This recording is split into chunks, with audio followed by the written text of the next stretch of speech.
Okay, so far this year, a lot is happening and the economy is not really off to a good start. So far, there's been tens of thousands of job cuts with mandates to return back to the office. Also this week, we got the Illuminati meeting, the Federal Reserve, coming together to talk about interest rates, and another huge bank, New York Community Bank, is now in trouble. Its stock price collapsed by almost 40%, and that translates to a 25-year low. Now, if you're not sure what that bank is, by the way, New York Community Bank was the one that bailed out Signature Bank when it failed, which is the third largest bank failure in US history. And now the saviors of that bank are in trouble. But it's okay, everything is totally fine. And those are almost the exact words of the Federal Reserve, which took out a comment about the banking sector being healthy. That's almost like, imagine you were house sitting for a friend and you're like, I fed the fish, I got your packages, and all the cats are accounted for. Never mind, scratch that last one. That generally wouldn't be a good sign. But as a result, the bank also drastically cut their dividend payouts from their investors. And the question is, why are all these bad things happening to the economy? And the answer is because Papa Jerome Powell is doing exactly what I said he'd do in a video I made in December 2023. Let me show you this chart. It's gonna seem a little complicated at first, but I promise I'll just explain it right after. Using something called the CME Fed Watch tool, which you can find yourself, it shows the Fed will most likely not raise their interest rates in January. And we know this because today rates are 5.25 to 5.5%, and it shows an 80% chance that they'll exactly stay the same, 5.25 to 5.5%. I'm a genius. No, I'm not. It's just that the Fed is doing exactly what the market predicted they would do. And the market gave them an 80% chance that they would not lower interest rates at the start of 2024, and they didn't.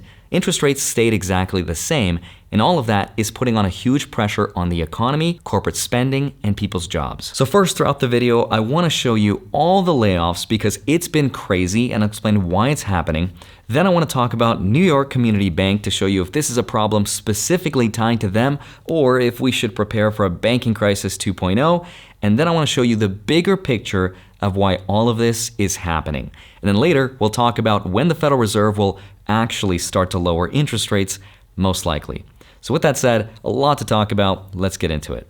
Hi, my name is Andrei Jikh. Hope you're doing well. Come for the finance and stay for the breakdown. Explain it like I'm 5 style. So first, let's talk about the layoffs. One of the more interesting ones is Sports Illustrated magazine. If you're ever a fan, there's been some bad news because after almost 70 years of operating, they are letting go of almost everyone in their company. Now, their reason isn't exactly economically related, but a lot of other companies are starting to feel the pressure. And it's getting so bad out there that filming yourself losing your job is becoming a trending hashtag on TikTok. Get ready with me to potentially get laid off. Come with me to get laid off. Get ready with me to get laid off. I need to inform you that your position has been eliminated. And here's just some of the layoffs at the start of 2024, but just a warning, this is gonna be a really long list. Amazon is cutting several hundred jobs. BlackRock is cutting 3% of its global workforce, or 600 people. Block, mostly known as Square, is laying off 1,000 jobs. An expense management company called Brex is laying off 20% of its workforce, and Citigroup is laying off 20,000 people. Discord is also laying off 17%, or 170 people. Duolingo, the popular language learning app, is laying off 10% of its contractors. eBay is getting rid of 1,000 jobs, or 9% of all their employees. Google is cutting 12,000 jobs. Macy's is cutting 2,350 jobs. Microsoft is cutting 1,900 jobs from its gaming division. PayPal is also cutting 2,500 jobs, or roughly 9% of its workforce. A popular clothing subscription company called Rent the Runway is cutting 10%. Riot Games is cutting 11%, or 530 jobs. A company called SAP is laying off 8,000 people. Twitch, the popular video streaming platform, is cutting 35%, or over 500 people. Unity is getting rid of 25%, which is a massive 1,800 jobs. My favorite online furniture company, Wayfair, is cutting 13%, which is 1,650 jobs. And UPS, which was paying its truck drivers $170,000 a year just a couple months ago, is also laying off an insane 12,000 people. So most of those job losses are in tech, but let's put things in perspective because last year in 2023, the total job losses in the tech industry was over 262,000 people. But already, at the start of 2024, there's over 65,000 job losses planned, with at least 30,000 people that have already been laid off. But that's why I said in 2023, the most valuable thing anyone can do is to make themselves invaluable to the company they work with so they get to keep their job. Because when the discounts come, if the prices ever fall, the reason that they fall is because people don't have jobs and incomes to buy the dip. That's also why I've been putting extra effort into my videos, so you can subscribe and smash the like button, because I'm desperate. Now, besides the layoffs though, there's also the problem with New York Community Bank, because they're in trouble, and here's exactly why. But first, a quick word from today's sponsor, Mumu. Born in Silicon Valley, Mumu is not just a trading app, it's also your gateway to informed investing. 2023, for example, was a huge year for AI, so any company that integrated AI into its product line saw some kind of a boost. Microsoft, for example, integrated AI into Office 360, and they saw a huge boost to their earnings. So stock plus AI equals usually good things. So let's say you wanted to find out which stocks are involved in AI. All you have to do is go to the Markets tab at the bottom of the app, scroll down until you find investment themes, and then here you can find anything you want. Like for example, ChatGPT, you click on that, and bam, you'll find a list of all the stocks that are related to the thing you're searching for right at your fingertips. Or you can do an even deeper dive by going back to the Markets tab, scrolling down until you find the Industry Chain feature, click on that, and here you'll be able to find all sorts of different ideas. So once again, if you want to know who's behind the tech of ChatGPT, you can click on that, and here you'll be able to see the entire chain and see who's making their computing power, AI chips, memory chips, and so much more. Also, don't forget, it's earnings season, and you can stay ahead with Mumu's earnings calendar and earnings hub by clicking that same Markets tab, scrolling down, and once you click on that, you'll be able to get crucial financial information and all the summarized details in a single place. And new US users that join Mumu and deposit $1,000 can get up to 15 free stocks, and you can get 5.1% APY on uninvested cash with a 3% booster in the first 3 months. Just make sure you check out the disclosure down below because it is subject to change. And if you're in Australia, you can earn up to $3,300 on uninvested cash with a 6.8% rate and get up to 10 free stocks once you deposit $2,000. Check out my link down below where you can start off 2024 with smart, informed investing. Thank you, Mumu, for sponsoring this segment of the video, and now let's get back to it. So besides the layoffs like we just talked about, there's also New York Community Bank, and that stock dropped 40% just recently. And that's pretty crazy to think about because in April of last year, pretty recently, the CEO was telling us that they were sitting on, quote, lots of cash. But it turns out they were also sitting on lots of bad loans. In fact, 60% of their portfolio was invested in what are called commercial real estate loans. And guess what's in trouble? Commercial real estate, because of vacant office spaces. Now, reason number 2 why they're in trouble is because a huge portion of their portfolio is also coming due, and the loans have to be refinanced. And the money that they borrowed originally was financed at much lower interest rates than these higher interest rates we have today, which is not good, especially when the thing you're lending on isn't worth as much as when you bought it.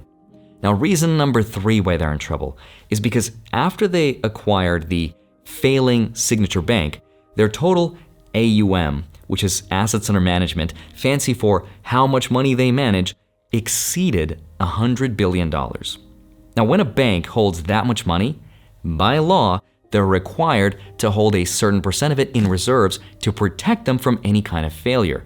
And that is money that they don't have right now. And that means they are technically non-compliant. They're not insolvent, but it does leave them open and susceptible to insolvency if people all of a sudden were like, I kinda want my money now, right? That's the bad news. The good news is, so far, from what we know, this is mostly affecting the smaller regional banks, but not all of them. Not the ones with good management. But small regional banks are just notoriously known for holding a huge portion of their portfolio in these commercial real estate loans.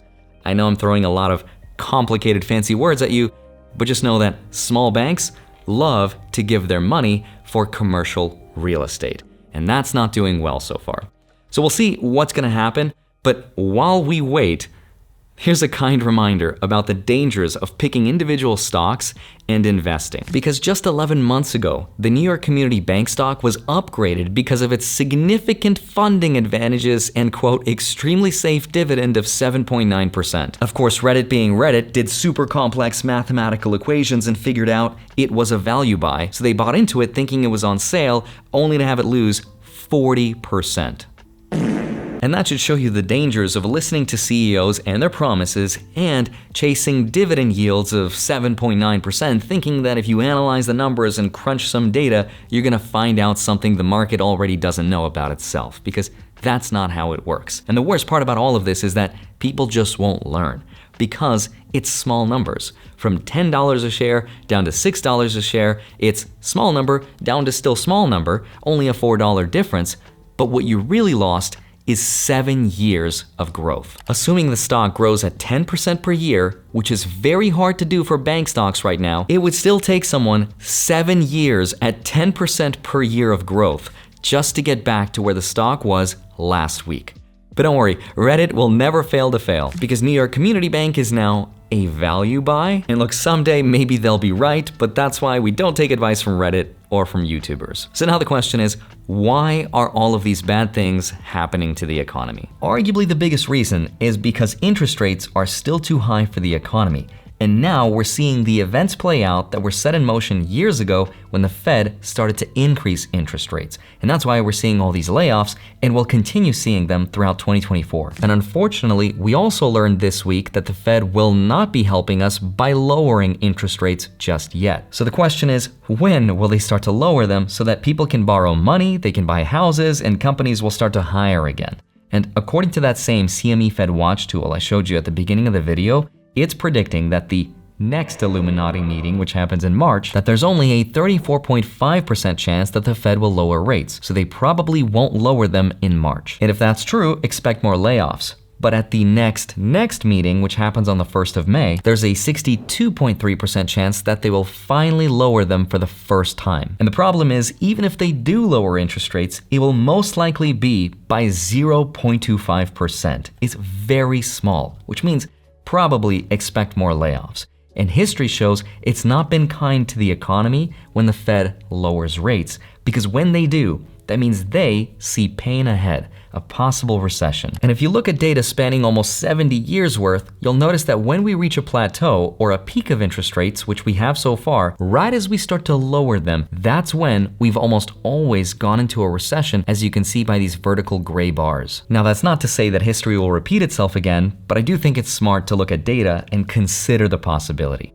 And the other reasons for why there's so many layoffs is because during the pandemic, corporations overhired. So they had to overpay people to attract the people that were left.